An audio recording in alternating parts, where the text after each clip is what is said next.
see it. Is it the same squad as before in terms of team news? Yeah, it's roughly the same squad. The only news we've got is that Gianluca Scamacca's got 2 weeks rehabilitation on his knee at the moment, which is going to keep him out for a couple of weeks. We'll need to see how it is going forward. If we don't think it needs surgery at the moment, but we just need to see how the next 2 weeks go. It's potentially a great game tomorrow. That could be a really exciting one. I just look at the signings you've made and the signings Newcastle made last season, since before, like bedding in like Shah, Bruno Guimaraes. Now look at the players you've got now, Lucas Paquetá. Is that an example of you need time for these good players from other countries to bed in? Well, I think Newcastle, for example, and I'm not an expert on them, but I looked at the form that Almiron's in and Joe Linton and people like that who'd been at the club for such a long time, and obviously since Eddie's come in, they've been playing ever so well, coupled with the other players they brought in as well. So I think sometimes it does take players time to settle in, and you get a bit of momentum, it improves your confidence, your form.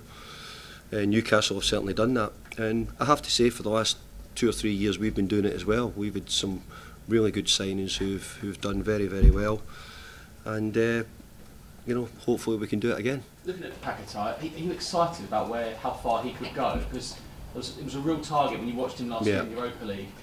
I just watched him on Saturday, Sunday. I thought this guy could be really special. He's a really good player. But I'm just saying it because I think Newcastle got a really good player in Guimaraes as well, 2 Brazilian players. So interesting. But Lucas, I have to say, is improved as it's gone along, and it's not been his ability. We've just been trying to get him used to it. Just what we talked about. It takes a little bit of time for some people. We're still looking for more creativity, things which really lead to goals or chances. So hopefully we can add that to his already good performances. I know how much Europe means to you, and rightly so. But with the takeover and what Eddie Howe's done there, it's another club, isn't it, going forward? Just how difficult this league is getting. There's no such thing really as a big six anymore in terms of teams you see in the top 6 and the likes of Newcastle. That makes me smile now, because I look at it and I think to myself, no, look how well Brighton are doing and Brentford are doing and Fulham have done this year. So you look at it last year, last couple of years, West Ham, we've been right in amongst the top teams. So everybody's having a real go, and I don't think there's any guarantee that because you do well one season it means that you're necessarily going to do well the next season. There's a couple of clubs, us probably in particular, who we would look at in that situation. So I do think that there's a really, really competitive Premier League, and it'd be very difficult to judge, how it would work out next year as well, because I think that a lot of the teams will look to improve, but you just never know how it works out. It's been a funny old season with the World Cup as well, but when West Ham players have, when they read about must-win games, the Everton game, the Forest game, Southampton was considered must-win. They've stepped up, haven't they? They've won the game. Yeah, the players have done what I expected. I expect them to do it, because I actually think we've got big characters, we've got good players, and they've done exactly what we wanted. But obviously, what we wanted is to be much higher in the league. Now we need to move on. Now we need to sort of get ourselves moving, start to look a bit higher up, be positive on every game we go into. It was a really important victory for us against Southampton, as you said there, and makes us in a position where now it's up to us to try and stay away from the bottom end of the league. What was the main reasons, do you think? Injuries was a big part of the season, wasn't it? Or certain signings sort of not gelling just yet? Yeah, a bit of that. Yeah, injuries, maybe a bigger turnover than maybe I would have liked if I look back at it. Trying to, lost Mark Noble, for example, which was a big loss on many ways. But overall, I think just bringing in the players, and then also it's getting the players who've been so good for the last 2.5, 3 years to keep at that level. Realise that this is what you need to do. If you're going to be successful, you have to keep it up. You can't sort of just do it one season and not the other. You have to continue at it all the time. With injuries, you always have to worry about who you're putting in. But have you got a bit of a nice decision to make tomorrow with Antonio or Ings, knowing you're playing again at the weekend? I've got decisions in quite a few positions. I really have. We've got competition for places. I'm hoping that the competition will add something to the players who start in the team. Get that jersey, and we'll give you it, but you're not going to keep hold of it too long if you're not coming up with the goods. So let's hope we can keep that full squad fit and healthy if we can. is because what you said earlier is we've really struggled at the early part of the season through injuries and people being out. Finally, when you came off the pitch at full time, you heard the news of Brendan Rodgers leaving Leicester. Then Sunday night, Graham Potter has left Chelsea. What was your reaction to that news? Well, I replied to the Brendan Rodgers thing, which I thought was, I was really disappointed for Brendan. But I'm exactly the same for Graham Potter, because I think that both are very good managers, and I'm sure both of them will be back in the game. I don't think they'll be out overly long. But sadly, in the industry we're in, it can happen, and we're all aware of it. And I think what you discussed earlier was the competition levels in the Premier League could mean that it could be somebody next year who surprises you, who could be in trouble. And it looks like we're having quite a lot of changes at the moment, which is disappointing. It's interesting though, because soon after people write articles, he was out of his depth, but I'm sure they said the same about Arteta, but he got time, and now look at Arsenal. I mean, do managers need a bit of time, especially when it's been such a turnaround? Well, I think the managers were always want to say that. We're reluctant to say it because actually in football you don't really get given time. We know that you have to win. But let's be fair, you media boys drive most of it. Every time a manager's in trouble, you're quite often pushing it. So that's the way it is. But we're in that industry and we all accept it. Thanks, David. Thank you.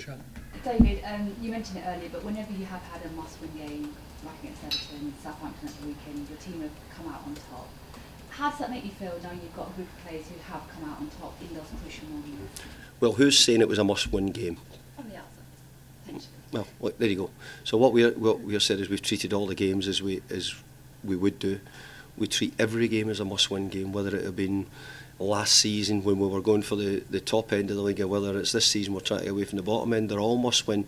That's what it feels like to be the manager and to be the players. But I do understand your point that obviously we've not been in a strong position, and actually getting out of trouble has been really important. So I think the players know and understand exactly the position we're in, know and understand the job we have to try and do. Unfortunately, the club's been in this position before, several times before. So I'm not saying that gives you any greater experience or any greater understanding of doing it, but I think it tells you that we know that we have to find ways of winning, and the last couple of games we've been able to do that. In terms of Newcastle, they're going for a Champions League spot, so how different of a challenge are you expecting tomorrow night compared to the one that you faced on Sunday? Probably about this time last year we had just maybe dropped out the Champions League race this time last year, because the European games had caught up. Newcastle have not had any European games this season, so they've been able to completely focus on their league games or their cup games, domestic cup games. I think the time you get into European games, then it becomes a different ball game, and you have different scenarios, which we've had. So, but they're doing a really good job, Newcastle. You mentioned Bruno Guimaraes earlier on. I mean, he was superb against Manchester United at the weekend. How important do you think it is going to be tomorrow night to try and stop his influence in the middle of the park? Well, that's one player I mentioned, but I think they've got a lot of players. I mentioned earlier how the form of maybe like an Almiron or a Joe Linton, how they've changed, and the players they've brought in, and the performances of how their two centre halves are doing at Newcastle. They don't concede many goals, so there's a lot of good things about them. But people were talking about us this way a year or so ago, maybe a bit longer. So I know what it's like. It's good. You have to try and build on it, keep it going, and it'll be interesting to see how Newcastle do it in the years to come. Final one for me. Naif scored the winner on Sunday, but he hasn't started so many games with Kurt Zouma next to him because of injuries. How important do you think their partnership is to your team and keeping clean sheets? Yeah. And how important will it be in the last? I think it's really important for us going forward that we keep them fit and we keep them playing together as we can. But it's like anything else, we have to make sure they get to know each other. That we've not had as much work together. Even in international break, for example, we didn't have Naif here because he was away with Morocco. So there isn't that many periods we've had where we could say, we could have days and days of work where we could get them getting used to each other.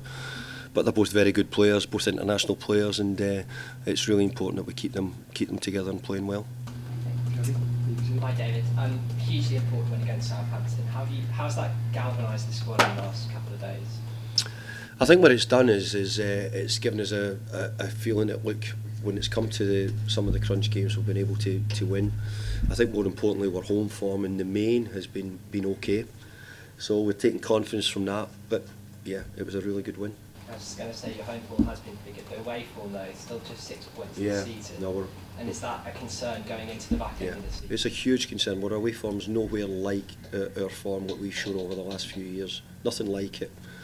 Nothing like our performances, nothing like our resilience and toughness we've shown in a lot of away games over the last few years. So it's obviously something which we have to attempt to find a way of doing better. Does it add extra pressure going into games like this? Of course it does, because it means that your home games are becoming vital. Hey, I believe we'll win games away from home between now and the end of the season, I really do. But on what you've said, I've not been proud of our record, certainly leading up to this period. And just on Newcastle, you got a good point away from home against them not very long ago, but it seems like that was a good time to play them then, and maybe it's not quite so good a time to play them now.